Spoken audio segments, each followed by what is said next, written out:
numbers game, Week 7 TNF Primer, a quick preview of Broncos at Saints with a few fun extras. I am coming to you from an undisclosed location. Just kidding. I'll tell you at the end. I just always want to say that. Anyways, remember, the regular show, the main show with breakdowns for every remaining game comes out shortly. As always, I love hanging out with you. Thank you so much for your comments, questions, interactions. They started strong. Keep them coming. They keep getting better, which is also my theme for this show. I want every episode to be more fun and informative than the one before. It means so much to me that you're choosing to spend some of your time and energy with me. So let's get started.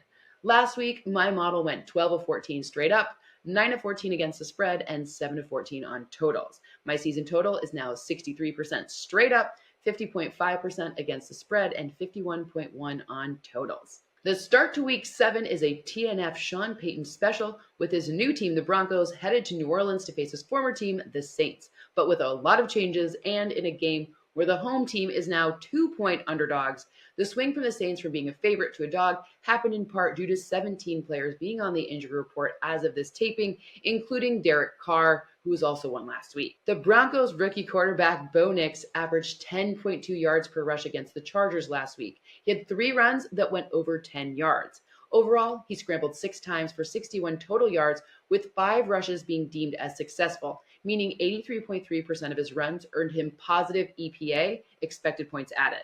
Speaking of quarterbacks in the run game, Spencer Rattler's debut against the Bucs included 27 yards on the ground, with 3 of 4 rushes earning him positive EPA and 1 deemed explosive. Those are the over 10-yarders. Staying with the theme of mobility, he was also 7 of 12 for 111 yards outside the pocket, which happens to be the most for a Saints quarterback since 2016 when Next Gen Stats started.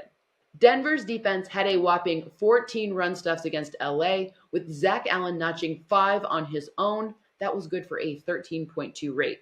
I also want to give some love to Justin Sternad, who had 2 run stuffs, 3 pressures, and a sack. He's super versatile, and that will be important again in this matchup.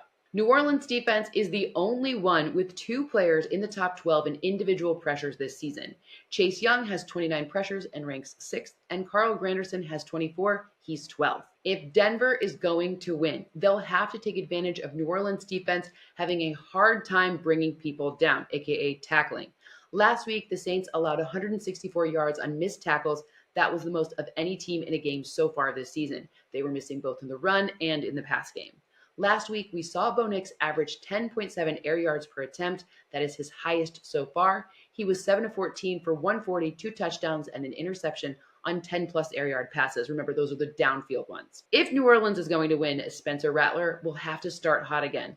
Last week, he was 10 of 13 for 137 and a touchdown over the Saints' first 6 drives. He doesn't need to be that level of fire, but the plan will be to slow the game down with smart rushes or short passes to Alvin Kamara and perhaps some heavier personnel looks to stay ahead of the chains. Bottom line, I have a 21-19 Broncos win. I got a good question about the bland and spicy mixes, so I want to clarify. I'm going to use my hands for this one. Ready? Bland refers to the occurrence of an event in my model exceeding 55%. Spicy refers to things that happen in only 48% of my simulation outcomes. This means that if the market you're looking at is different, you can interpret and adjust accordingly. I'm just giving you my math. So for example, in this game, my score of 21-19 means 40 points. And a bland note you can use is that 37 or more points happens in over 55% of my simulations. My other 2 bland ingredients are Devon Vele to earn more than 29 receiving yards. I spent the preseason with the Broncos, and this 7th round rookie now gets a bigger role with Josh Reynolds on IR.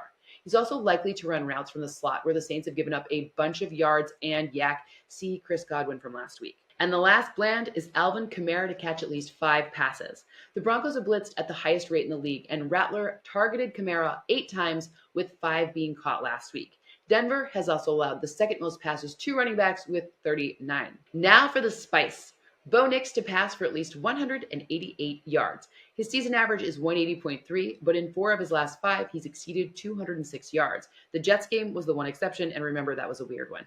I also told you in the analysis about his deeper passing trend that started last week. I think that continues in this one. I will see you back here for the full episode in a day or so.